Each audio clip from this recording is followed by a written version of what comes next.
Hey, welcome back. I am Dharmendra sir from DSL spoken English doctor Mukherjee Nagar Delhi.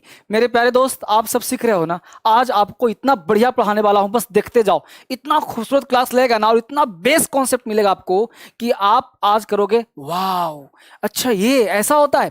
आज देखो, बिल्कुल चूंकि ये चैनल शुरुआत से है, इस चैनल पे हर चीज दूंगा, हर तरह के वो कैप दूंगा और हर तरह की चीज दूंगा। आज आपको अलग अंदाज में सीखने को मिलेगा। बेसिकली हम लोग अक्सर सीखते हैं वो चीज जो कंफ्यूजन क्रिएट करता है। मैं आपको डू डज डिड का आज कॉन्सेप्ट दे रहा हूं कि डू डज डिड एक तीनों एक साथ लिख रहा हूं मैं आपके लिए। बस इसको आप समझने का प्रयास करना कि डू डज डिड को हम कितने स्टाइल में पढ़ सकते हैं और कितने तरह से सीखने का प्रयास कर सकते हैं। सबसे पहले देखिए, डू डज डिड का पूरा आज इतिहास खंगालेंगे हम लोग। डू डज डिड का पूरा हिस्ट्री जानेंगे कि आखिर डू डज डिड को हम कितने स्टाइल में कितने तरह से पढ़ें और क्या क्या इसका यूज हो सकता है। सबसे पहले डू डज डिड का पूरा अगर हम सर्वे करें, रिसर्च करें और पूरा ऑपरेशन करें तो पहले एक चीज आपको जानना पड़ेगा।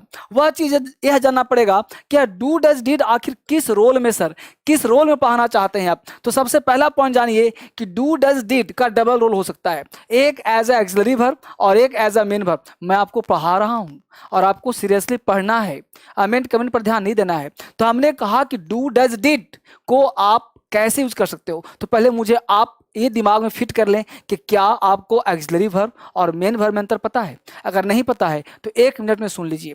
मेन वर्ब का मतलब होता है डिक्शनरी के सारे वर्ब जो मेन रोल करता है, वह वर्ब जिसके बाद ध्यान दीजिएगा, वह वर्ब जो हमेशा सब्जेक्ट लेता हो और अदर वर्ड लेता हो। जैसे ध्यान दीजिए, सब्जेक्ट है, वर्ब है और अदर वर्ड है, यह तुम्हारा मेन वर्ब है। मेन वर्ब का मतलब एक्शन करता हो, वह वर्ब जो एक्शन करता हो। The word that stands for doing और बीइंग समथिंग, वह वर्ड जो कुछ करना और होना पर आधारित हो, उसे मेन वर्ब कहते हैं।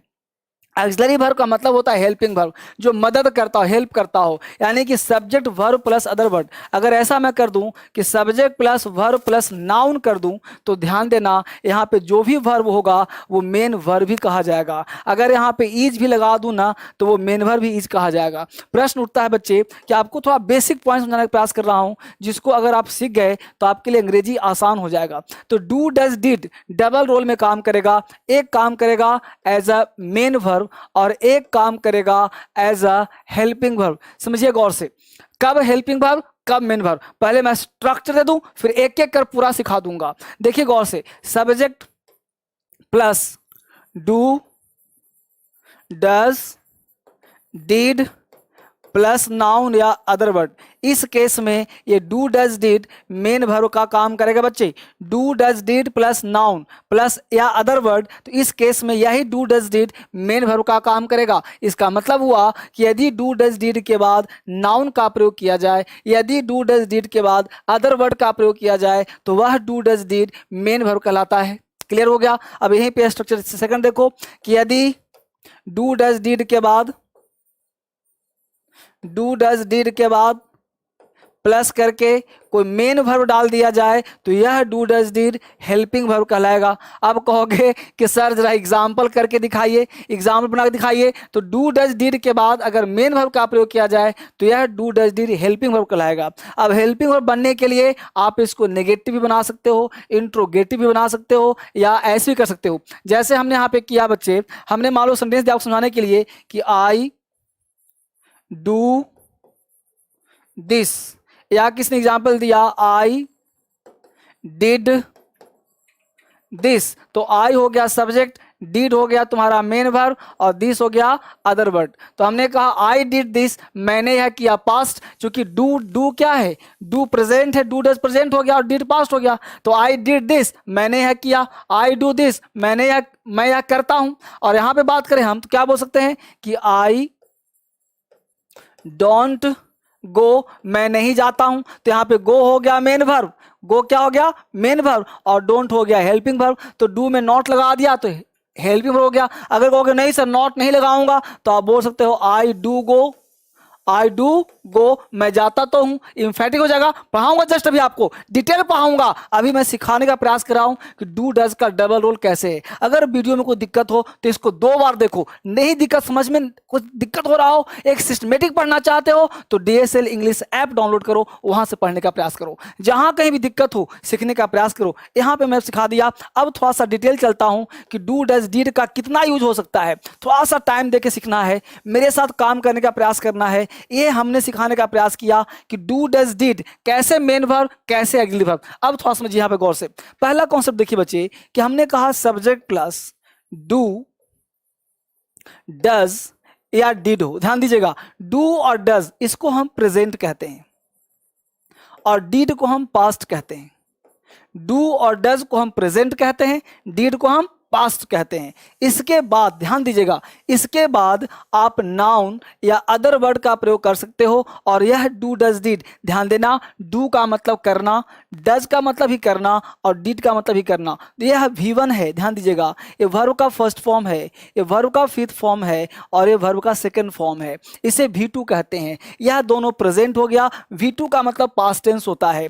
डू का मतलब हो गया जब सब्जेक्ट तुम्हारा प्लूरल हो। ध्यान दीजिएगा, जब सब्जेक्ट प्लूरल हो, प्लूरल, तो इस केस में V1 लगाइएगा। अगर आपका सब्जेक्ट सिंगुलर हो तो इस केस में आप V5 लगाइएगा। V5 तब लगाइएगा जब सिंगुलर हो, ध्यान दीजिएगा, और V1 तब लगाइएगा जब प्लूरल हो। सब्जेक्ट प्लूरल, जैसे मान लो यू प्लूरल है तो you do this, you do this, I do this. लेकिन Lata does this, Lata does this, Lata does this, ठीक है, Lata does this, he does this, clear, she does this. तो इस तरह से आप काम कर सकते हो। I do that, you do that, he does that, he did that.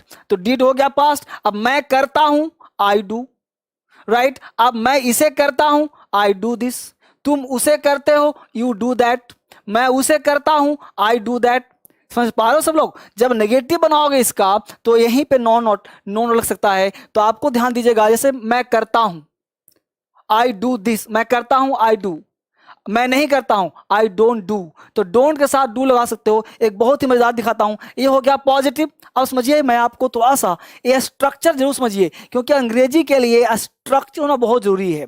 अब यहां समझिए, हमने कहा मैं करता हूं, ध्यान दीजिए, मैं बड़ा बेसिक से पढ़ाने का प्रयास करता हूं। मैं करता हूं, हमने कहा मैं नहीं करता हूं।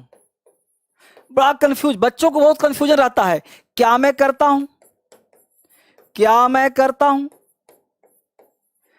ना सीखो तो बताना मुझे आप, मैं क्यों करता हूं, मैं क्यों करता हूं, मैं क्यों करता हूं। समझिए बढ़िया से, मैं करता हूं हमने कहा आई डू, मैं नहीं करता हूं आई डोंट डू। देख रहे हो, तो यहां जो डू है ये मेन वर्ब है, यहां पे डू क्या है, मेन वर्ब है। अरे डोंट क्या हो गया, ऑक्सिलरी वर्ब। यानी कि मेन वर्ब के साथ नॉट नहीं लगता। ये प्रेजेंट टेंस का सेंटेंस है, प्रेजेंट टेंस का सेंटेंस है और नॉट हमेशा हेल्पिंग वर्ब में लगाया जाता है मेरे दोस्त। पहली बात, कहीं भी दिक्कत हो ना तो डीएसएल इंग्लिश आपका बड़ा भाई है, वहां पे आप चले जाइए, वहां डिटेल पढ़ाया हूं। जब दिक्कत ज्यादा लगे तो आप पूरा मेरा क्लास ले लीजिए बेसिक से एडवांस तक, वहां तो दिक्कत हो आप सीखो अंग्रेजी, जहां मैं सिखाने के लिए तैयार हूं। अभी बहुत सारे ऑफर हैं, आप देख लीजिए फटाफट। तो मैं करता हूं, आई डू। मैं नहीं करता, आई डोंट डू। क्या मैं करता हूं, ध्यान दीजिए, डू आई डू। क्या मैं करता हूं, डू आई डू। क्या मैं करता हूं, डू आई डू। मैं क्यों करता हूं, देख दीजिए, वाई डू आई डू। तो ये बहुत कम लोग जानते हैं इस तरह से प्रयोग करना। लोग डरते हैं कि डू आई डू बोलूं कि नहीं बोलूं, वाई डू आई डू। ये दो बार डू क्यों आया, यहां भी डू, यहां भी डू। ये दोनों डू में अंतर है, एक डू है ऑक्सिलरी वर्ब, एक डू है मीनिंगलेस। सर एक बात बताइए, ऑक्सिलरी वर्ब और मेन वर्ब में क्या अंतर है? ऑक्सिलरी वर्ब का मतलब नौकर, मेन वर्ब का मतलब मालिक। ऑक्सिलरी वर्ब का मतलब मीनिंगलेस और मेन वर्ब का मतलब मीनिंगफुल। जब ऑक्सिलरी वर्ब होता है ना तो उसका अपना कोई हिंदी मीनिंग नहीं होता। जैसे इस डू का हिंदी हो रहा है क्या, क्या मैं करता हूं, तो इसी जो बाहर में डू है ना, इसका मतलब करना हो रहा है, मैं करता हूं, मैं नहीं करता हूं। इस डू का हिंदी है, कुछ भी नहीं हो रहा। क्या मैं करता हूं, यहां पे डू का हिंदी क्या, क्योंकि सारे ऑक्सिलरी वर्ब का हिंदी क्या होता है। तो डू आई डू, क्या मैं करता हूं। वाई डू आई डू, मैं क्यों करता हूं, है ना, क्यों मैं करता हूं बोलते हो ना, तो वाई डू आई डू, मैं क्यों करता हूं। तो ये जो डू का प्रयोग हो गया, यहीं पे आप चाहो तो डू के जगह पे आप कर सकते हो डिड, आई डिड, मैं किया था, आई डिडंट डू। ध्यान दीजिए यहीं पर रहे कि मैं करता हूं, मैं करता था, यहीं पे सेंटेंस रहे मैं करता था, तो क्या बोलोगे? I did. मैं नहीं करता था, आई डिडंट डू। क्या मैं करता था? Did I do. मैं क्यों करता था? Why did I do. समझ पा रहे हो? देखो बार बार अगर लिखूंगा, कुछ आप भी लिखने का प्रयास करो ना। एक सेंटेंस लिखा हमने, अब मैं लिखा, तुम बोलो वह करता है, वह करता है, क्या बोलोगे? He does. बोलो मेरे साथ। देखो अंग्रेजी क्या है, मैं एक लिखा, जब तक 10 आप मेरे साथ नहीं बोलोगे बेटा, अंग्रेजी दिक्कत हो जाएगा। Just to try to open your mouth, मुंह को खोलो और बोलने का प्रयास करो। ये सिखाने वाला चैनल है, ये पढ़ाने वाला चैनल नहीं है। ये सिखाएगा आपको, अंदर से सिखाएगा, अंदर से गुदगुदी कराएगा, तब निकलेगा मुंह से। क्या कहा फिर से एक बार? वह करती है, सी डज। वह नहीं करती है, सी डजंट डू। क्योंकि जब नेगेटिव बनाते हैं स्ट्रक्चर, तो स्ट्रक्चर में पॉजिटिव में आता है V1, नेगेटिव में V5 नहीं आता। पॉजिटिव में V1, V5, V2 सब आता है, और नेगेटिव में सिर्फ V1 आता है। तो हमने क्या कहा? वह करती है, सी डज। वह नहीं करती है, सी डजंट डू। वह क्या हुआ करती है? Does she do. वह क्यों करती है? Why does she do. मुझे लगता है कि इसे लिख देना चाहिए। बहुत बच्चा नहीं समझ पा रहा है, बहुत बच्चों को दिक्कत हो रही है। मुझे तुम्हारा चेहरा दिख रहा है, तुमको परेशानी हो रहा है। हमने कहा देखो यहां पे लिख दिया लता करती है, बहुत सिंपल लिख रहा हूं। यहां पे तुम जोड़ देना लता नहीं करती है।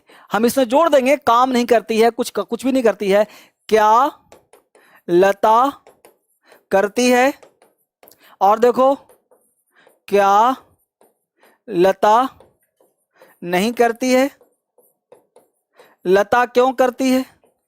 लता क्यों करती है? हिंदी पढ़ लोगे ना? बहुत सुंदर। अब देखो लता करती है, लता डज। कहा था ना अभी कि लता सिंगुलर, तो डज आ जाएगा। डू तुम्हारा प्लूरल है, डू क्या है? प्लूरल। डज क्या है? सिंगुलर। डिड क्या है? पास्ट। और पास्ट का मतलब ना तो सिंगुलर ना ही प्लूरल। डिड कहीं भी लगा सकते हो, I did, you did, he did, she did, सबके साथ डिड लगा सकते हो, डरने की जरूरत नहीं है। तो लता करती है, लता करती है, लता डज। लता नहीं करती है, देखो यहां पे लता डजंट डू। क्योंकि नेगेटिव बनाते हैं तो V1 आता है, डजंट का हिंदी नेगेटिव हो गया, तो लता नहीं करती है, तो करना का डू हो गया। अब डजंट के साथ फिर से डज नहीं आ सकता। क्या लता करती है? Does Lata do. क्या लता नहीं करती है? Doesn't Lata do. लता क्यों करती है? Why does Lata do. ठीक है, अब मेरे साथ 2-4 से बोलो फटाफट जल्दी से, क्योंकि प्रैक्टिस नहीं इसमें। डू डज डीड के ना 50 प्रयोग हैं, जब तक आप सीखोगे नहीं करके पढ़ाने का फायदा नहीं। बोलो वह करता है, ही डज। वह नहीं करता है, ही डजंट डू। क्या वह करता है? Does he do. क्या वह नहीं करता है? Doesn't he do. वह क्यों नहीं करता है? Why doesn't he do. Clear समझ में आया? अब बोलो सुनेश, तुम करते हो, यू डू। तुम नहीं करते, यू डोंट डू। क्या तुम करते हो? Do you do. क्लियर? बहुत सुंदर, बहुत बढ़िया। इस तरह से आप इसको प्रैक्टिस करना और इसका आंसर के लिए तैयार रहना। कोई पूछे क्या करते हो, डू यू डू, ये ध्यान देना बच्चे। अब देखो यहाँ पे कॉन्सेप्ट नंबर 2 क्या कहता है कि जब हम डू डज डिड का प्रयोग करते हैं तो इसके कॉन्सेप्ट ये कहता है बच्चे, अगला कॉन्सेप्ट देखो कि सब्जेक्ट प्लस, ध्यान दीजिए, डू डज डिड के साथ आप V1 का प्रयोग कर सकते हो। ठीक है, अब हम जैसे V1 का प्रयोग कर सकते हो तो ये सेंटेंस हो जाता है इम्फेटिक। इम्फेटिक का मतलब होता है बालक, इम्फेटिव का हिंदी होता है जोरदार। जोरदार का मतलब होता है जैसे मान लो किसी के एग्जाम हुआ, पापा को पता चल गया कि तुम फेल कर गए हो, पापा गेट पे डंडा लिए खड़े हैं, है ना। अब घर में जैसे ही घुसे, पीछे से 2 डंडा, पढ़ता नहीं है, दिन भर मस्ती करता है। आपने चिल्लाकर बोला पढ़ते तो हैं, फेल कर जाते हैं, अलग बात है। तो पढ़ते तो हैं, आपने अपने बात को इम्फेसाइज किया। इम्फेसाइज का मतलब होता है अपनी बातों पे जोर दिया, प्रेशर दिया। उस प्रेशर वाले वर्ड पे, इम्फेसाइज वाले वर्ड को हम डू डज प्लस V1 से बनाते हैं। जैसे आपने कहा मैं पढ़ता तो हूं, मैं पढ़ता तो हूं, मैं पढ़ता तो हूं। आपने क्या कहा? I do read. मैं पढ़ता तो हूं, आई डू रीड। वह खेलती, अब तुम बोलो मैं पढ़ता तो हूं, आई डू रीड, वह खेलती तो है, सी डज, बोलो तब आएगा, सी डज प्ले, तो वह रोती तो है, सी डज क्राई, वह हंसती तो है, सी डज, डज क्यों लगाया सर, सी सिंगुलर, तो डज लगाना बाबू याद कर लो, सिंगुलर में डज लगाते हैं। सर सिंगुलर क्या होता है, जो एक होता है, कहोगे सर आई भी तो एक है, तो आई के साथ क्यों नहीं डज लगाया, तो बेटा आई को मान लो फिलहाल जन्मजात होता है प्लूरल, और मेरा पर्सन का क्लास देख लेना, क्या किसका क्लास, पर्सन का क्लास। देखो मैं एक बात और बता दूं, पैसा बहुत कुछ है, लेकिन पैसा नॉलेज से बढ़ के नहीं है। नॉलेज आ जाएगा एक बार आप पूरा क्लास ले ही लो, अगर दिक्कत है बहुत ज़्यादा तो एक बार बेसिक से ना पूरा क्लास ऐप पे जाके ले ही लो। अभी जो नंबर चल रहा है ना उस नंबर पे कॉल करो और कॉल करके देखो आपके लिए क्या बेस्ट हो सकता है बेसिक क्लास के लिए, ठीक है। चलो, मैं पढ़ता तो हूँ, आई डू रीड, वह पढ़ता, बोलो मेरे साथ स्पीड में, वह पढ़ता तो है, ही डज रीड, लता पढ़ी तो है, लता डज रीड, सीता पढ़ी तो है, सीता डज रीड, मैं पढ़ता तो हूँ, आई डू रीड, तुम पढ़ते तो हो, यू डू रीड, हो गया ना। चलो बहुत सुंदर, इस तरह से आप अंग्रेजी बोलो, आप सर डिड बुलवा दीजिए, डिड बोलो मेरे साथ, मैं पढ़ता तो था, मैं पढ़ता तो था, आई डिड रीड, आई देखो ना मैं पढ़ता तो यहां तो हूं ना, यहां पे था कर दूं, था कर दूं, क्या हो जाएगा, आई डिड रीड, मैं पढ़ता तो था, आई डिड रीड, तुम पढ़ते तो थे, यू डिड रीड, वह खेलती तो थी, सी डिड प्ले, वह रोती तो थी, सी डज वीप, ठीक है। चलो बहुत सुंदर, अगला कॉन्सेप्ट देखो, डू डज डिड से बहुत सारे सेंटेंस हम बना सकते हैं, हजारों हजार से बना सकते हैं। अब एक सेंटेंस और देखो, जैसे हमने कहा सब्जेक्ट प्लस डू हो, डज हो, डिड हो, प्लस एक नथिंग वर्ड आता है, nothing but plus V1 plus other word. ध्यान दीजिए, नथिंग बट एक वर्ड है, नथिंग बट का मतलब होता है बच्चे, नथिंग बट का और साफ लिख दूं क्या, बहुत सुंदर, कोई बात नहीं, देखो नथिंग बट को और साफ लिख देता हूं, NOTHING, नथिंग ब्यूटी बट, ठीक है। तो do does did plus nothing but plus V1 plus other word. अब ध्यान दो, संदेश बोलते हो कि जैसे नथिंग बट, वह पढ़ता, देखो ध्यान देना, वह पढ़ता, मैं क्या सिखा रहा हूं, वह पढ़ता है, ही रीड्स, वह नहीं पढ़ता, ही डजंट रीड। अब फिर कहा वह पढ़ता तो है, ही डज रीड, है ना, वह पढ़ता ही रहता है, पढ़ता ही रहता है, मतलब और कोई काम नहीं करता। जैसे कि वाक्य सुनो, मान लो किसी के कमरे में मान लो तुम दो रूम पार्टनर हो, दोनों में बन नहीं रहा है, राइट, दोनों का 36 का आंकड़ा है, दोनों टेंशन चल रहा है। जब भी टेंशन होता है तभी तुम्हारे पार्टनर के पिताजी आ जाते हैं, पिताजी आ जाते हैं और पिताजी पूछते हैं कि बता मेरा जो बेटा छुटकू है कहीं सिनेमा तो नहीं देखता। आपने कुछ नहीं कहा, आपने एक लाइन बोल दिया, सिनेमा ही तो दिखता है।